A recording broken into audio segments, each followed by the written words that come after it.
All right. I think we will get going here. Thanks everybody for your patience.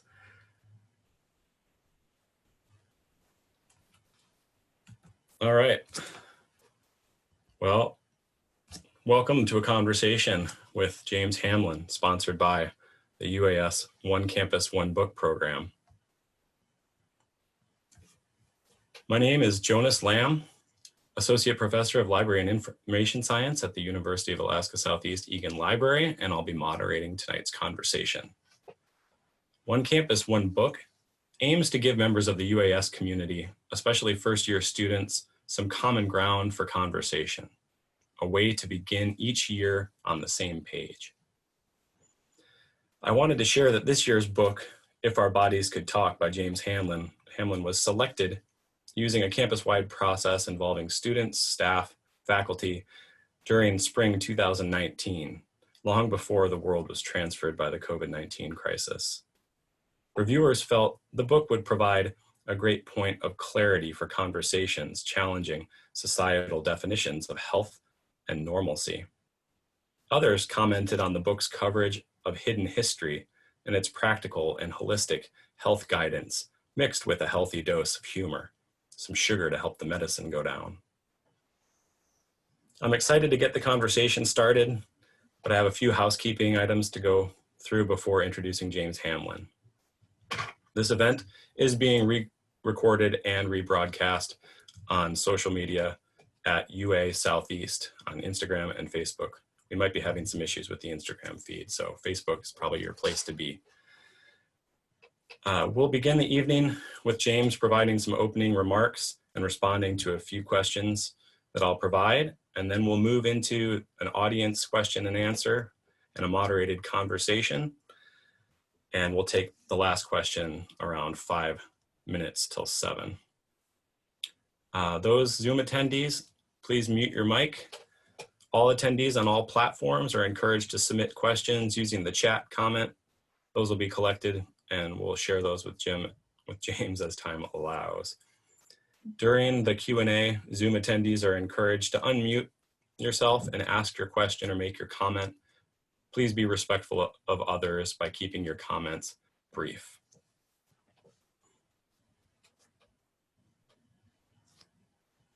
All right.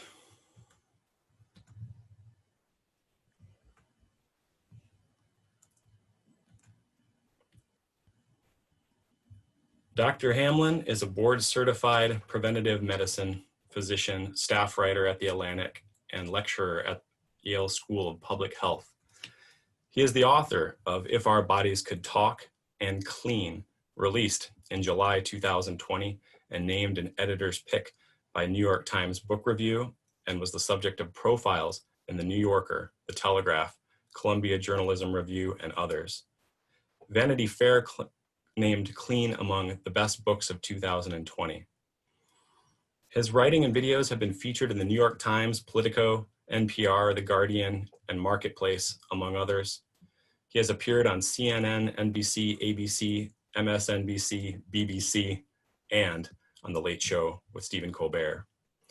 Hamblin previously hosted the video series If Our Bodies Could Talk, for which he was a finalist in the Webby Awards for Best Web Personality. Time named him among the 140 people to follow on Twitter, and BuzzFeed called him the most delightful MD ever, though he insists he's not as delightful as William Carlos Williams, but I'll let you be the judge of that.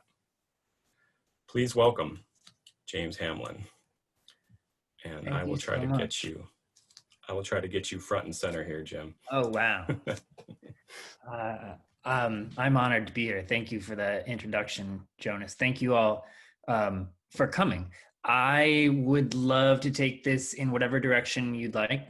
The book that is the subject of tonight is sort of a blast from the past for me. It takes me back to remember because I've just had my most recent book come out. Because of the time warp, things are all a little bit off.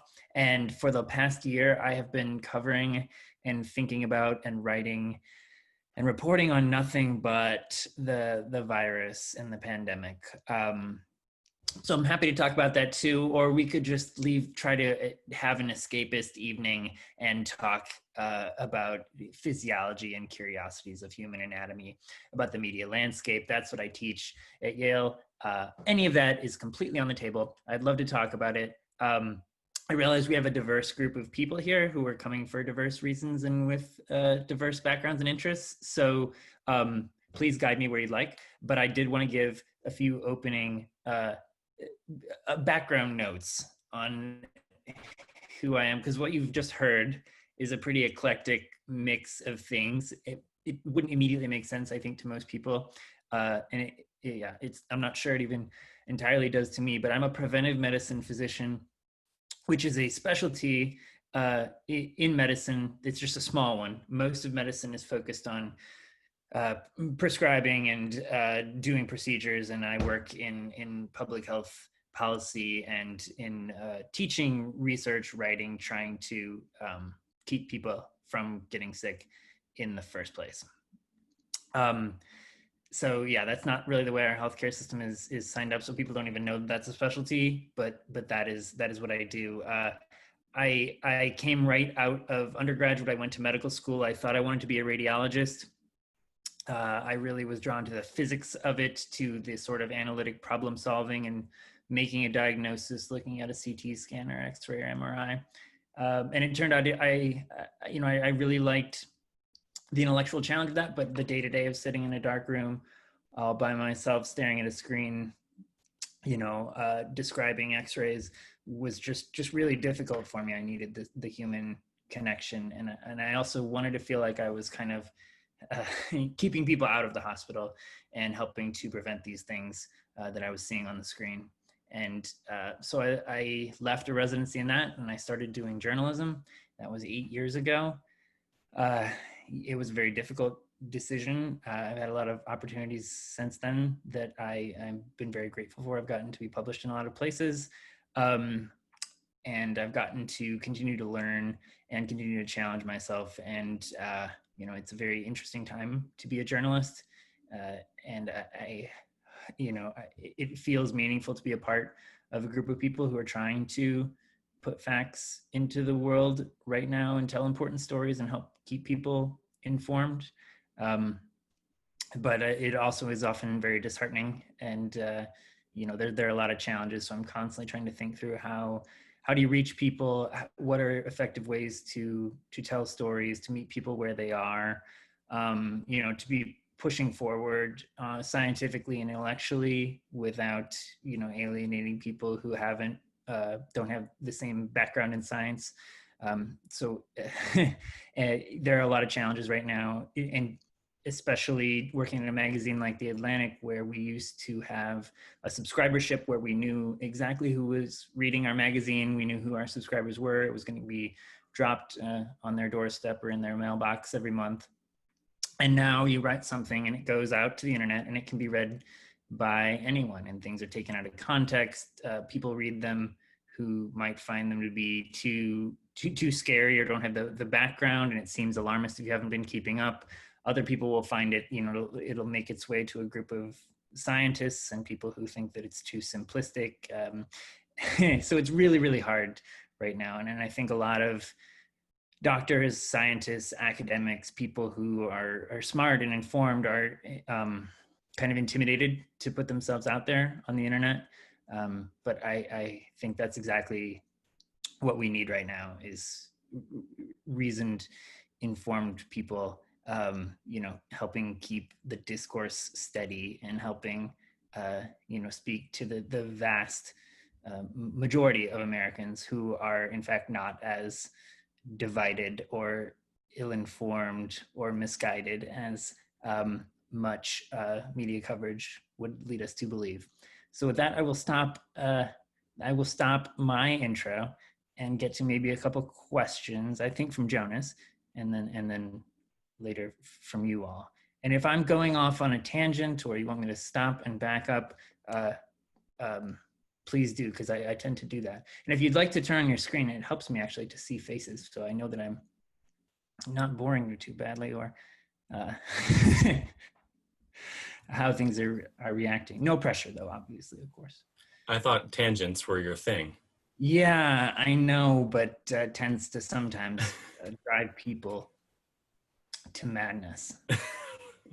All right. Well, thanks for those comments and sort of situating your work, especially the challenges that you're facing as a journalist right now at a time when a lot of people are turning to the media for answers, but nobody is very forthcoming with those answers. Okay, I'll start off with just a couple of questions here, and we've already got questions coming in from the chat and from participants here. So, as a physician and a writer, do you feel ethically obligated to help the public to understand and navigate this global health crisis? Yeah, absolutely. I think that right now I'm seeing my work as purely public service, trying to make things as clear as possible. I used to try to, and in the book that you have read for this, it's much more trying to be have a voice, be entertaining, and be engaging, and I've done long form work where I've profiled people and tried to draw out the nuances of character and scene, and now it's just kind of like, how do I as concisely as possible describe droplet transmission? I've tried to pare down any preciousness that might have gone into that, for better or worse. It's also just there. Yeah, there aren't a lot of like characters and scenes and everything. It's pretty much just talking about the science right now, because I think that's what people really need. Like, if we all have the same basic foundation of the science, of what the virus is, of what the disease is, of what the treatment options are, of where we stand with a vaccine, then the political stuff can come more easily after that. It sort of falls into line. And the problem comes when we start with the political side, and then we form our understanding of the facts of science in reverse. Yeah. So if any, honestly, it's a difficult time for everyone right now. It's really hard to be productive as a writer, but I've felt that there's purpose, and there's just so much to do right now that I'm motivated. I could spend all day just reading new studies, honestly, and trying to make sure I'm not missing anything. That sounds like some light work, All right. In your book, you discuss the work of Mary Kay Morrison, Beth Usher, and the Association for Applied and Therapeutic Humor, and refer to the adage, laughter is the best medicine. Can you talk about the value of humor and a more comprehensive definition of what it means to be healthy? Yeah. When I mentioned I was trained in radiology. I was doing a residency at UCLA, and at night I started going over and I was doing comedy. I was taking improv classes. I did some stand-up comedy. Los Angeles is a very artsy scene, and you're constantly meeting people who happen to be film directors and actors. And it's very easy to fall into those circles. And I did, and I realized, I spending 1 hour there doing comedy, with these sort of like-minded people who I enjoyed their energy. I enjoyed their personalities. I enjoyed the group, like, revitalized me in a way that spending 10 hours reading CT scans, there was something in it that it was just, it's hard to describe, but you feel in your element, you feel alive. And that sort of laughter to me is just sort of a signal that something is right, that you are in your right place. And it is really hard to find someone who's, you can't teach yourself like to laugh, but I think you can follow those moments where you find yourself in that sort of mood where you are so disinhibited and you are so comfortable and you feel the joy of laughter that you kind of, it is really hard to then say, no, but I need to go and do this other thing. So for me, that was really important. And I, for the book, found that it was actually a really fringe, small group of people who take applied humor therapy seriously. It's something that I think, because the nature of what it is, comedy is itself unserious or light that we tend to think that it's frivolous. And I think that's a terrible mistake, that if you had people in your clinic, in your hospital, who happen to be actually enjoying themselves, that would be wonderful. And if we could focus a little bit more on finding ways to do that, on making the experience of being ill or just seeking medical care a little bit less painfully serious, that would actually encourage people to not shy away from the preventive checkups that they need, to not be so scared to go into the hospital when they do start say developing a cough or chest pain or something, where it's a terrifying thing as it is. So anyway, I think that's a huge opportunity for people to kind of you can't turn humor into a science. You can't just teach people, here's how you make a joke and here is how people laugh. If you follow steps X, Y, Z, they'll do it. So it's easier said than done, but you could at a systems level do more to implement the kind of things that are making, improving quality of life. So Beth Usher is a story, maybe some of you read about her in the book, but she had a very serious epileptic disorder and had to have a whole hemisphere of her brain removed as a child, and she has now devoted her life to therapeutic humor to try to help other people who have serious conditions find ways to laugh and find joy in life. I'd imagine that might be a pretty hard thing to laugh about, a condition like that, but somehow Beth has recovered. Yeah, sometimes there's nothing else to do, right?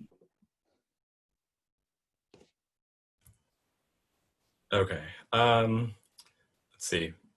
Let's take a question. Got a question here in the chat from a participant from Elise Tomlinson. Do you want to ask your question, Elise, or do you want me to read it for you? You can read it, Jonas, that's fine. Okay.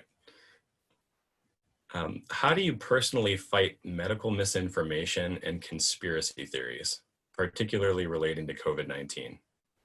What advice would you give to people with family members who believe potentially dangerous health information? Yeah. I think there's really limited value in what I can do as a writer to combat beliefs that people already have. I think that is where what I can do is lay out the stories and the facts as they unfold and tell them in a compelling way that makes people finish the story, want to read the story in the first place, remember the story. So that's where I think about, you want to be simple but not simplistic. You want to be compelling but not sensationalizing. You don't want to bog people down in unnecessary details, but you don't want to leave out important details. So I'm constantly trying to thread that needle and tell the best stories I can accurately, fairly, tell the most important stories that I can. Once people already have a belief in their mind that is erroneous or unfounded, especially when we're in the domain of conspiracy theory, which people tend to be drawn to by the very fact that it is a fringe idea, people are, find themselves as part of a clique of people who have access, who they believe have access to information that the rest of the population does not have. And so there's an identity and belonging that come along with that. You see this in religious sects of all sorts. I mean, we all do it to some degree in some ways, where we have beliefs that form our identities, and then it becomes no longer about the facts of the situation. And if the person does not want to be challenged on that belief, you are not going to you're probably going to make things worse by confronting them. And so that's where I think family members and friends are probably the only ones who can actually reach them. I'm not going to reach them. Some random writer, some random talking head on TV or radio is not going to reach them unless they open up and decide, I may be wrong, I'd like to go in search of facts, then I'm there for them. But you can sit down probably if you know someone in your family in your life who you think is really off base and doing dangerous things, either endangering themselves or others. I think appealing emotionally to how it's upsetting you, how it's hurting you, how it's scaring you, is the best way to open a conversation, to get that person open to the idea that they may be wrong, that they need to go in search of the facts for themselves, and that's when I can help out by writing magazine articles that they can read. But it's a sort of depending how strongly a person believes, it can be something like a religious conversion, or something like even like quitting smoking or quitting alcohol or something. You can't just have some random person go up to you and say, "Oh, don't you know smoking will kill you?" No one says, "Oh, thank you, I'll stop."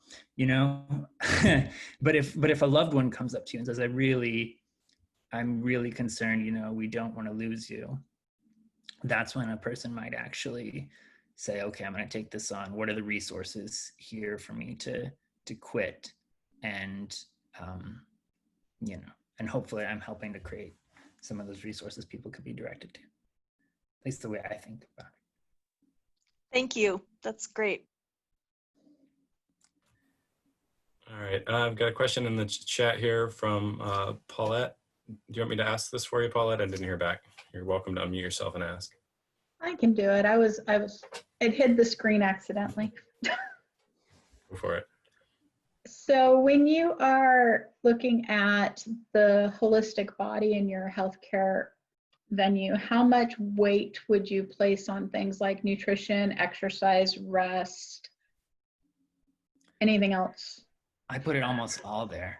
Those are the things that we have power over, at least some power over. There are always things like people might have to work night shifts. They might have to work 2 jobs. They might not have access to fresh produce. They might not be able to afford the sorts of,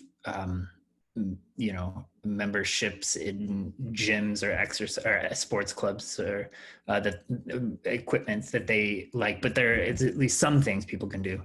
And most of us have ground to gain. I think actually every one of us does.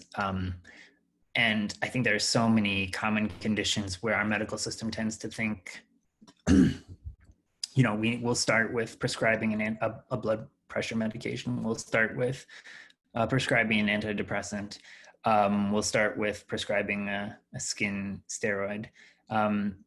None of those things are all valuable tools, but I think we too often jump to them as starting points, when what we should start with, is those lifestyle interventions.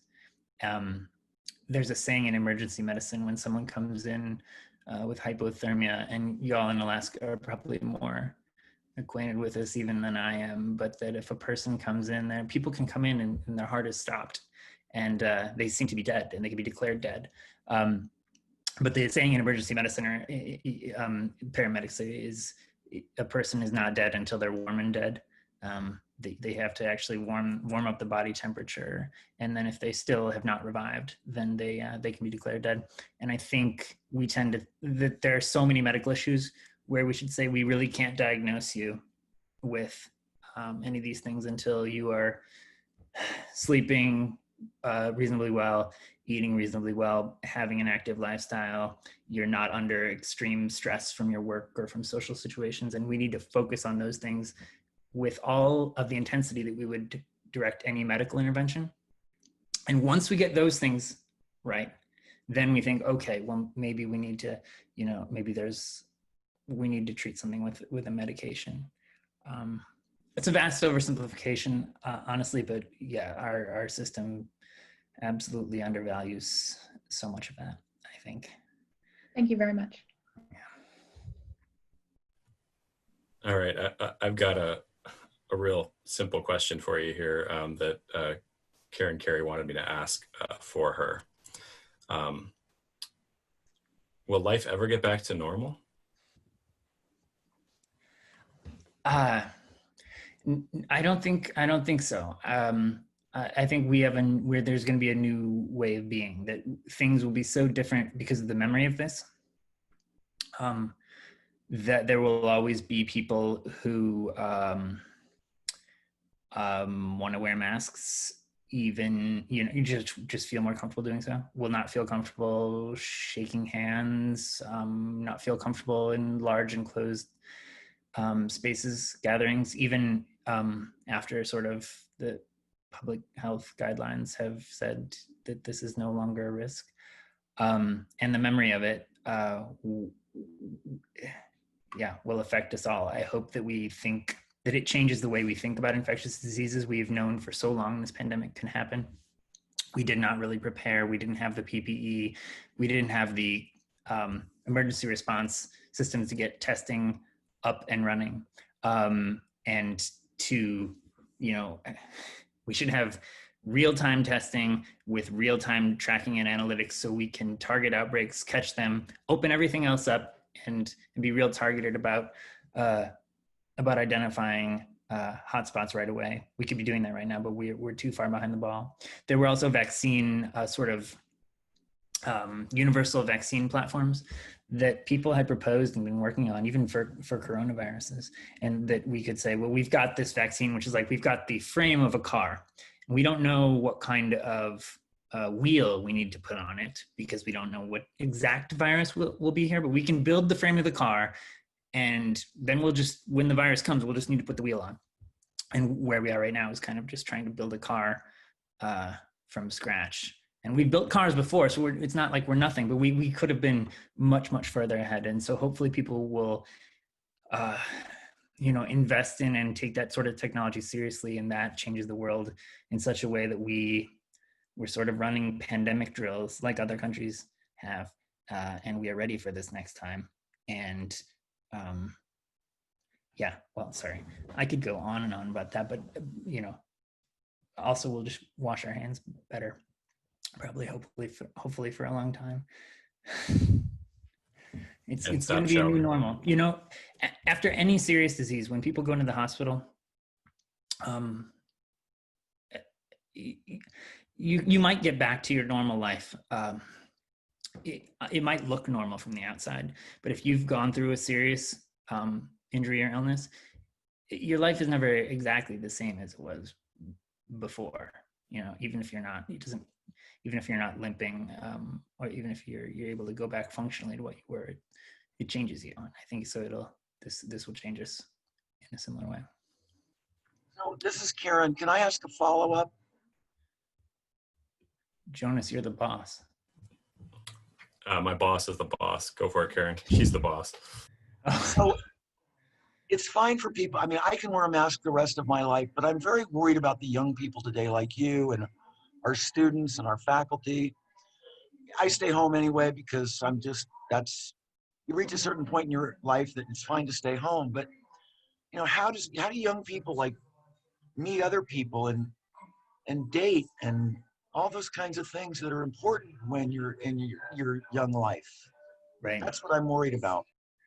Yeah, I think the socially formative years, especially for really young kids, there are a lot of open questions there about how that's going to affect people. I mean, the fact that this is happening right now at a time when we just now are beginning to kind of have the technology that would allow us to video chat, and where kids are pretty good with iPads and are used to the idea of seeing someone on a screen and understanding it to be a real person. If this was happening in even like the 2000s, we wouldn't have the sort of technology we do now to have even something like an event like we're having right now, which is not a replacement at all for the real thing. But I think for the younger kids, there will be social consequences that we can't understand, and that's why it's so important. I think that's why, in my understanding, if we,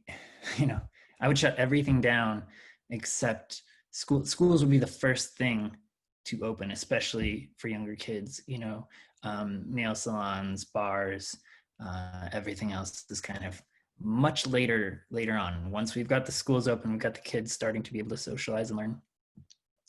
we can get the rest of it going, hopefully. But that would be my number one priority, because that is, yeah, a serious concern. Yeah, exactly to the point about it not going back to normal. I don't know what the next generation will, the burdens that they'll bear because of this. Thank you. All right, James, I've got a question here from Laura Vess.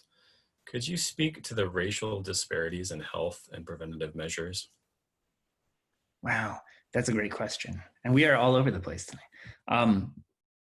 You know, COVID is really, I think, shining a light on that across race, class, gender, kind of anything, any place that there's a societal disparity, you see it show up in health.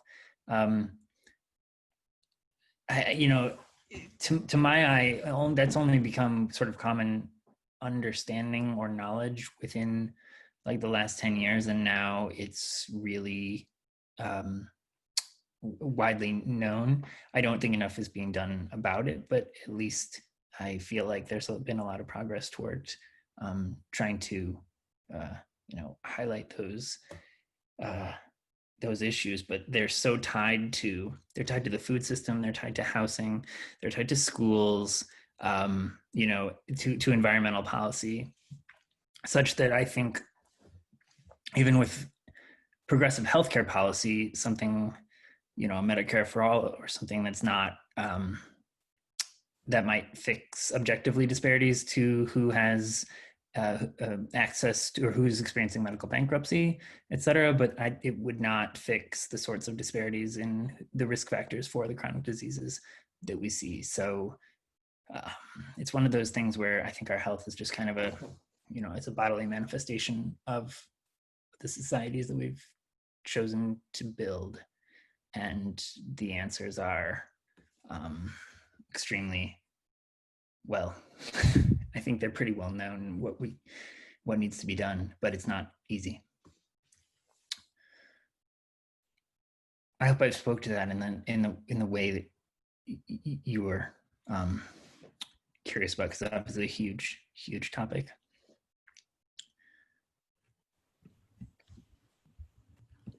Jonas, can I jump in for a second? Absolutely. Sorry, I have a mouthful of healthy food, just for the record.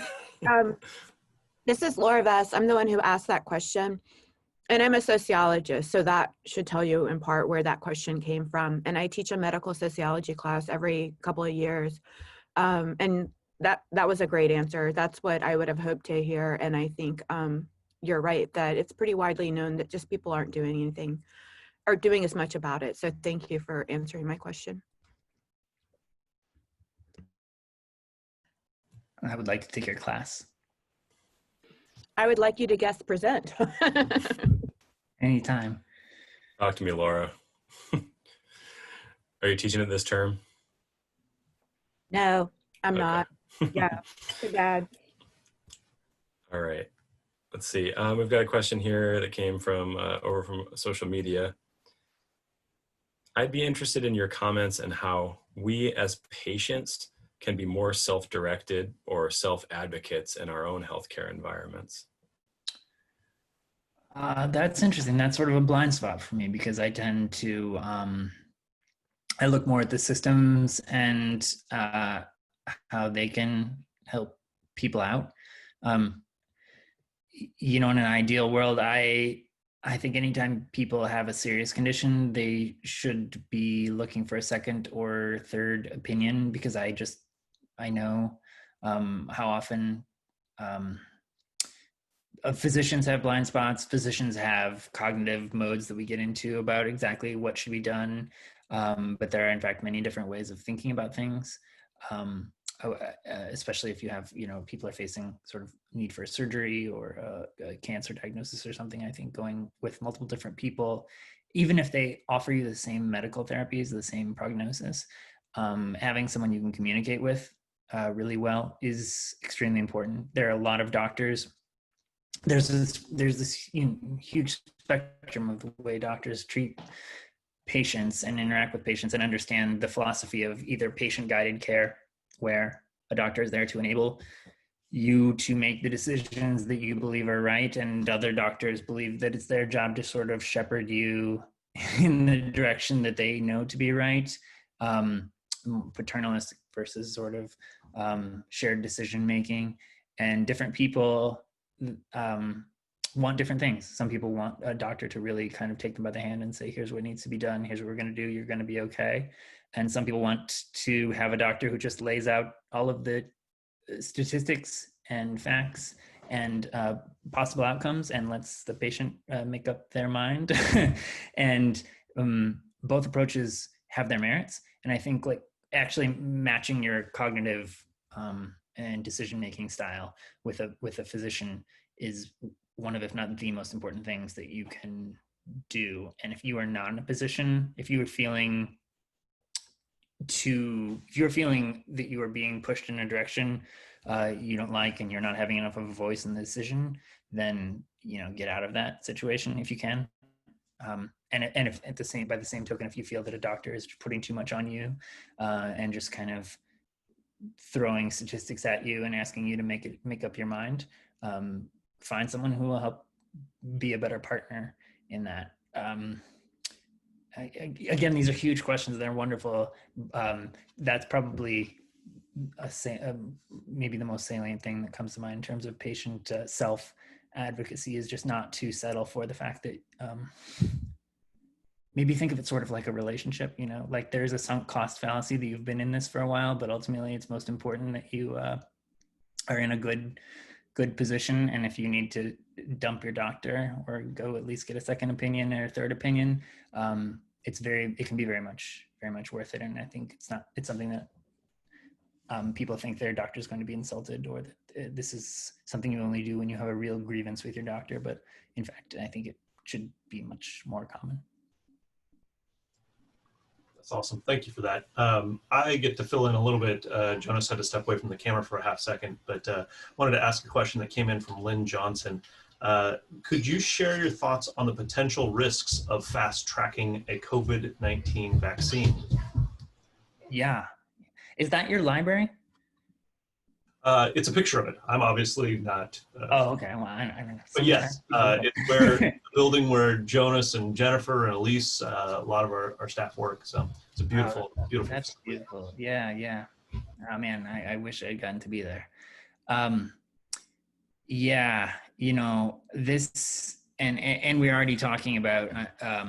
There have been some news in recent days about claims about something being a vaccine being pushed into either late stage testing or even possibly just to some markets by November, because there are political incentives to sort of have this mission accomplished banner waving right before the election. I mean, I think that's what you're hearing with the discussion of like herd immunity. There'll be a political incentive to stand up and say, we're basically at herd immunity. We have good treatments. We have a vaccine. We've done a great job. No worries. And that is very dangerous because, it will be going into wintertime where it's going to be cold and we can't just do things outdoors like many of us have been advised to do. Open your windows, do things outdoors. There's a lot of fatigue already where people are really tired of being alone. I'm really tired of masking and distancing, and would love to hear and love to believe that things are good. So that's a dangerous combination I'm worried about as we head into winter. And if you don't, if you do take a vaccine actually to market too quickly and there are some adverse events, or it proves to be ineffective, you can set yourself back years because you will get all kinds of people who don't want to touch the thing. Whereas if you had waited a few more months and it was better proven and safer, you could have gotten massive uptake really quickly. Our history with vaccine uptake is not good. Long story, as most of you probably know, but it can take one anecdote of one person having a seizure or being hospitalized for some reason, as occasionally does. There's a 1 million cases with with vaccines of these sorts of things happening. And that anecdote sticks in your head. It sticks especially in parents' heads, because it's sort of like it's an act of commission where you actually gave that vaccine, and you blame yourself. You are the one who caused that. Whereas if you don't give the vaccine and the child later gets sick, there's it's sort of a step removed where you weren't the one who made the child sick. In fact, philosophical reasoning errors there, but long story short, it would compound itself and be an enormous problem. So that's a needle that there's no historic precedent for getting a vaccine to market this quickly. Anything that we do will be unprecedentedly quick if it takes less than 5 years. So the problem will just be, what you really need is transparency from the very top, and you need clear communication, and you need health officials who everyone trusts, who have a really strong track record of credibility. And we have a few of those.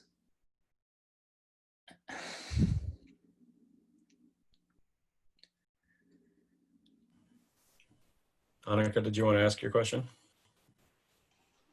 Hi, I'm Annika. I was wondering what your thoughts on the role of traditional healing in Western medicine would be, and how do physicians generally see it? Can you say more about what falls under traditional healing in your meaning?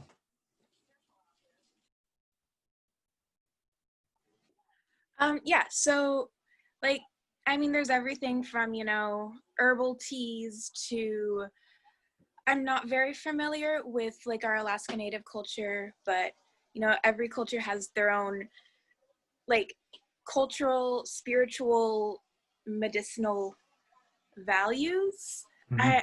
I'm sorry, I should have written this down. Oh, no, sure, no. I just think some people have different, I think it really matters what you mean there, because there are some, obviously some doctors are much more culturally intelligent and aware and sensitive than others.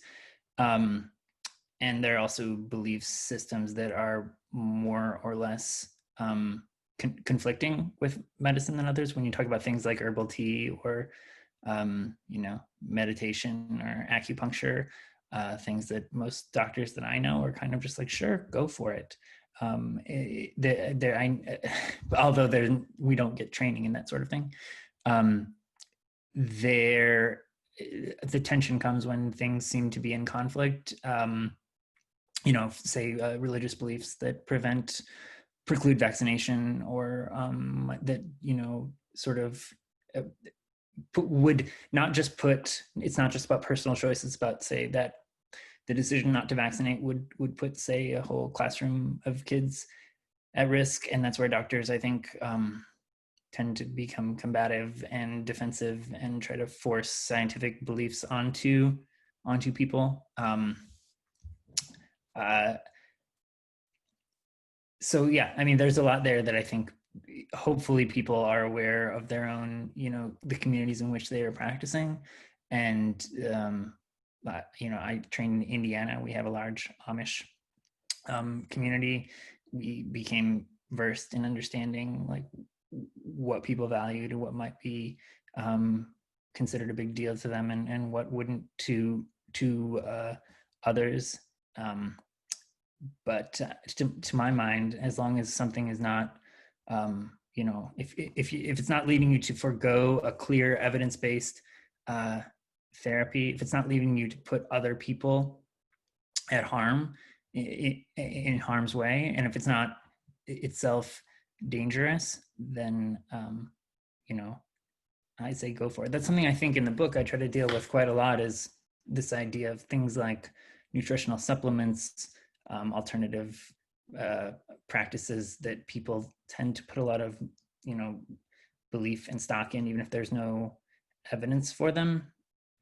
And I think it's unfortunate sometimes people are sort of, they're wasting money, they're being scammed, but in other cases, people are doing things that they that bring a lot of value to them, that are sort of grounding rituals, that are social signifiers, things that they have done, their grandparents did, that their friends do as well, and has value in that way. And so even if you can't say that there's a randomized trial that proves that it extends longevity, it doesn't mean it doesn't have value to you.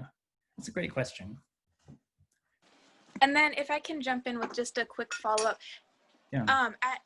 In your medical training, were there any like cultural sensitivity courses that you had to take, or was it just, science-based facts? Yeah. There was not an entire course that I took that was devoted to that, but we had evidence-based clinical cases where we'd sort of, once you move into working through actual case studies of patients, then you start to, you would discuss, what is in keeping with this person's beliefs and priorities, and what do they want. It kind of comes back to the patient advocacy question, right? Where we were taught not to make the assumption that everyone would want what you are taught is the thing that they should want, or the thing that is appropriate to do. And that you might be able to say, if you need, you should really take this insulin, and it will definitely, or almost certainly, prolong your life and lower your risk of all kinds of cardiovascular problems. But if that person doesn't want to, then you have to work with them to do the best you can within their set of priorities. Thanks, Jim.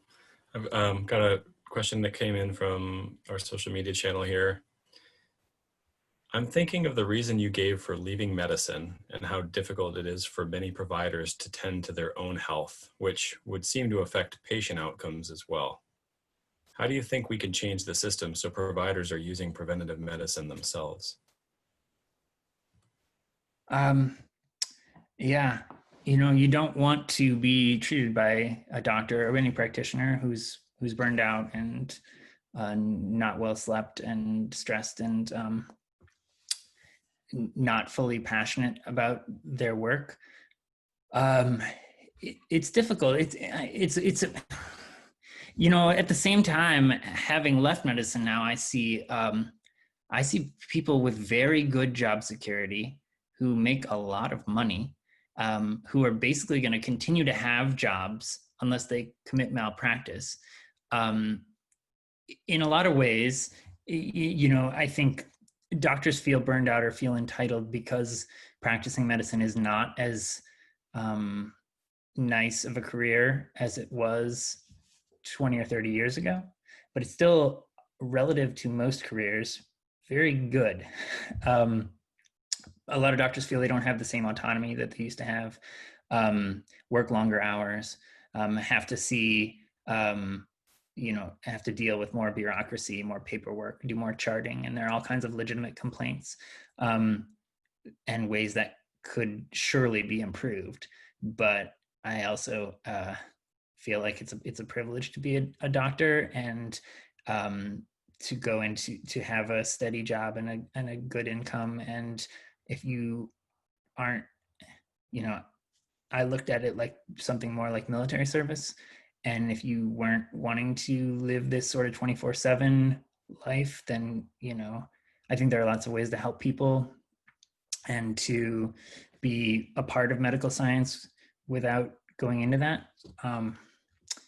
So maybe we need to kind of just alter our expectations for what being a doctor is, that it's really this lifestyle where you are all in all the time. And if you don't want that, then, become a journalist or a teacher or a researcher or a physical therapist or many other ways in which you can help out. When I hear a question like that, I always think that there's something that is informing it. And I probably may or may not have gotten to what you were thinking.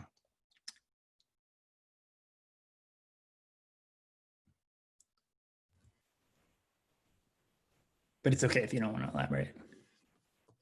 Is there a follow-up, or otherwise we'll move on to a question from Rosemary?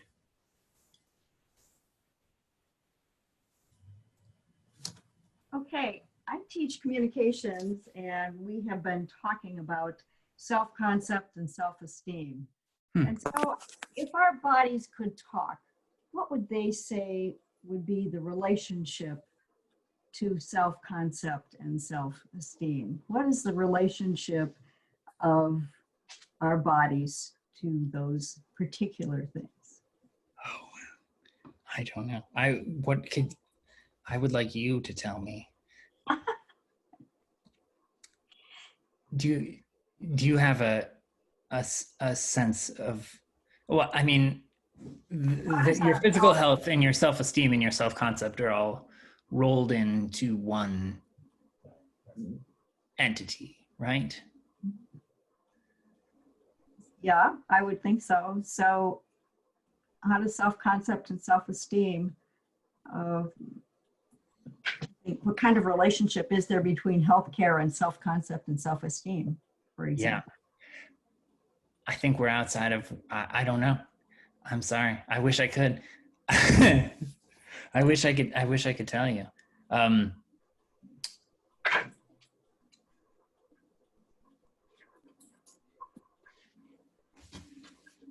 right, nice work, stumping Jim. All right, I think we're getting close to the end here. I've got a question here from let's see. Sorry, we're getting caught up here in the questions. I never heard back from. Actually, I'm going to jump over to this question because this one sounded like this might leave us on a good positive note here. I always like to do that. Yeah. What's the next great advancement you see on the horizon of medicine and our relationship with healthcare? Wow. Don't say Google Skin. No.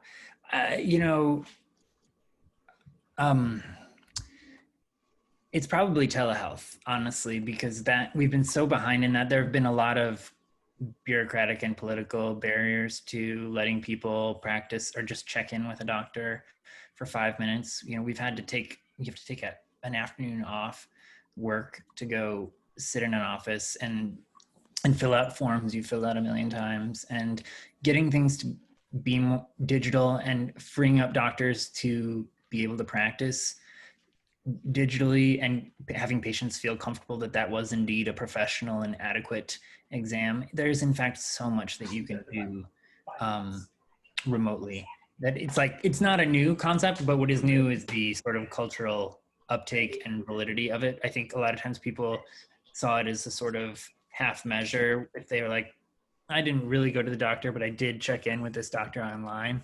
And to actually have it become something where maybe 1 in every 4 visits is actually in the doctor's office, I think that will just save so many people so much time, and you actually be in more contact with your doctor probably.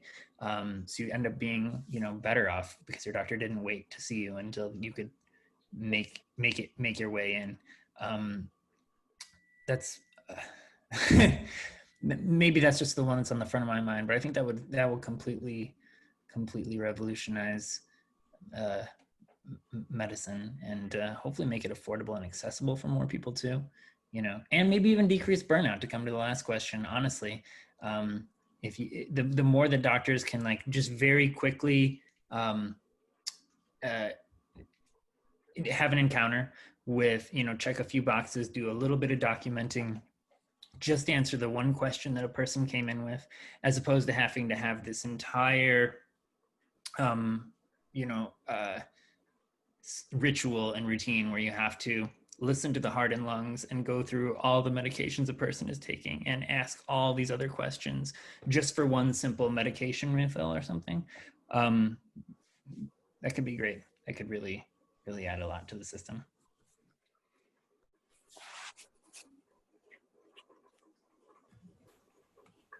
All right. I said we are going to stop at 5 to 7. Jim, are you up for a couple more questions? Oh yeah, if I'm not boring people. Hey, the questions keep pouring in, so. Okay. If you have to go, I won't be offended if you need to, if you want to, sign off. This thing will moderate itself. Okay, yeah. All right, this is sort of related to the last question. What is your perspective on the role of emergency medicine in the American health system? I want to know where that's coming from. Like, there are lots of elements, I think, that I could speak to, but what is the asker available to specify what element of emergency medicine is the issue? Allison, you still with us?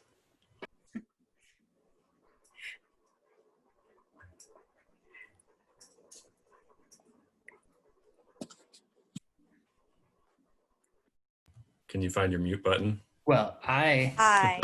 Sorry. Okay. Yeah. Hi, can you hear me? Yeah. Oh, great. Hi, this is exciting. I guess selfishly, specifically, my own brother is an emergency physician for the last 20 years or so. And his reports from the front line on how it's changed in his role and how much more intense it gets every year in terms of almost being, more tests in that area, more pressure, more responsibility. When he started, it was literally like, oh, a car accident, gunshot, but now he feels so much more pressure as a front line of perhaps what's happening with people not having health insurance in specific, and of course the opioid crisis. And it's very, it feels to him almost warlike at the front. Yeah. I think in the way that sort of the discussion of the role of police in society has come to the fore lately, with that we just have over the years expanded our police force such that they are first responders for all kinds of things and are doing social work and mental health primary interventions and de-escalating all sorts of domestic scenarios. I think the frontline workers for healthcare have become emergency physicians when you don't have a system where people have someone else to call. They don't have an established primary care doctor. They don't know what else to do. It's kind of like call the police or go to the emergency room. These are the two. And then the emergency room becomes this huge triage center for all sorts of issues, from, also still domestic violence to, stress, to people would come in when I was in training because it was cold out and they needed a sandwich. And you would, you get a sandwich and it's a very expensive way to give people sandwiches. But if we don't have a soup kitchen or a shelter where people can go to warm up, you end up dealing with all sorts of stuff that is, they would say non-medical. And as with the police, I think, the answer is to build up these systems where people have other options. You don't just go to the emergency room, or similarly, you don't just call the police for everything. And I guess one of those things is maybe telehealth. I think there are plenty of people who, if they had an option where there was an emergency video line, as some places have, I guess now for COVID, that you could do and be triaged there, and someone could say, do you need to come to the emergency room? Could we just tell you to do XYZ other things? That alone could really, really cut down on how many people actually need to see a doctor, because legally when you go into the ER, you have to be evaluated by a doctor. I guess sometimes it can be maybe a nurse practitioner, but you can't just be triaged to say go to here's a shelter where you can go to get warm. You're past that point. So there are probably some tech solutions there but you ultimately would have to have the social resources to direct people to beyond the emergency room as well. So I feel for with your brother who's working in the ER, you kind of have to be like a savant who can handle any issue in the world that comes to them.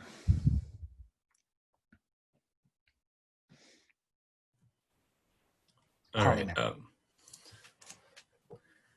Tom, did you want to ask your question? And then I think you get to paint a picture here, Jim. Okay. Yeah, it's one about image.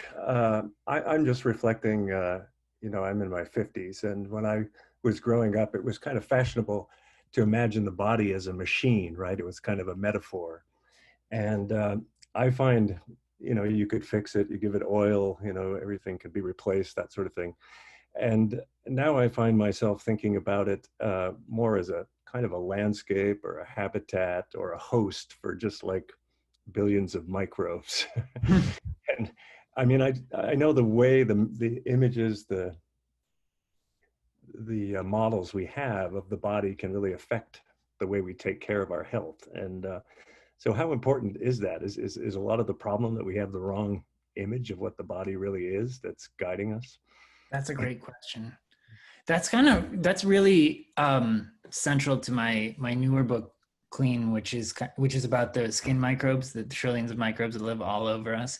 Between them and the gut microbes, it has really altered.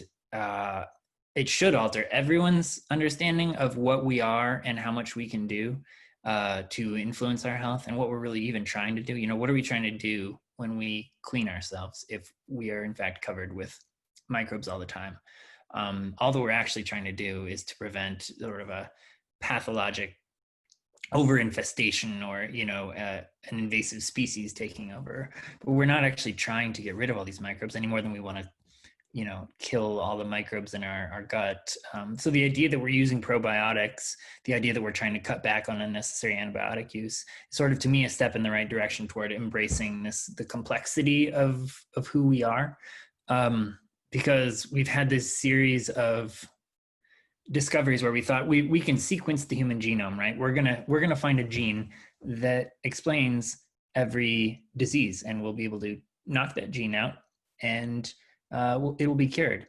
And it proved to be vastly more complex than that, And then we found the gut microbiome, and we thought, well, okay, we're going to find the species that we can kill or that we can add and to cure diseases. And it proved to be vastly more complex than that. And then you add those vast complexities together of the genome, of the microbiome, of an ecosystem around us, the actual, social behavioral picture, and it's just like I don't want to leave people like disempowered, like there's nothing you can do, but it comes back to just focusing on those simple basic things, doing the best you can with sleep and stress and social having a healthy social life, finding meaning and purpose, connecting with others, moving your body around, and then anything else beyond that is kind of a bonus. That was a wonderful question. Thank you. All right, Jim. I've got this. This is a really poignant question. Maybe we'll wrap on this. Was medical school worth it? I feel like you may have answered this, but well, financially, no. But I didn't hate medical school. I liked it a lot. That should have been my cue. Most doctors complain and hate it and are just saying they can't wait for it to be over. I liked the learning. That's what I like about journalism now, that I wake up and I think I might be writing about something later in the day that I'm not familiar with at all right now. It's sort of thrilling. It forces you to truly learn when you're going to have to, teach it or regurgitate it or report on it quickly, and not just, you're not a passive learner. And I think in medical school, there was, it was interesting how many people seemed to just kind of want it to be over with. And so hindsight is easier to say, maybe I shouldn't have taken the spot of someone else who would have been practicing medicine, but I also learned a ton from it. It informs how I think and how I work every day. And if I hadn't done it, I wouldn't have the same perspective. So, no regrets. If anyone here is considering going to medical school and would like direct counsel on that, I'm happy to talk privately, because it is a major decision not to be taken lightly. People can DM you on Twitter. Yeah, or send me an email. I honestly do talk to people who are really conflicted about this, not infrequently.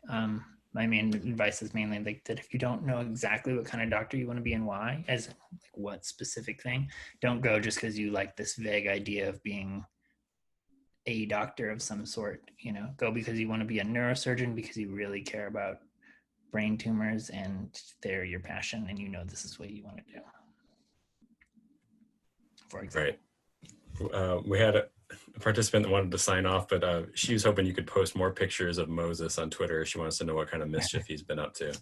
Oh man, I feel like I'm over posting of him, but I put more on Instagram. So if you'd like him there, he's just getting real big. That's all he's up to.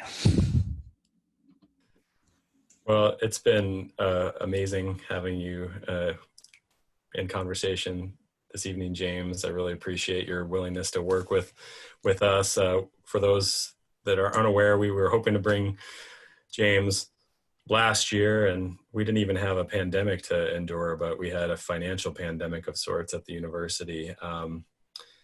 And I personally feel like I was terrified at the notion of hosting these virtual events, but I've been to some great ones recently, and am just grateful that we're still all able to connect, even if it's in this manner. So thank you for being with us tonight, James, and best of luck with the new book. We didn't even really hear much about the challenges of releasing a book in the midst of a pandemic. Probably did a lot of book tour this way, huh? Oh man, I've been busy writing, so not much book touring, honestly. Okay. But it's an honor to be here. Thank you so much. I really wish I could have come up to Alaska. I've never been, so maybe sometime in the future. The invitation's always open. I got an extra room. There's fish to be caught, and you could do a book on telehealth. It's really big up here.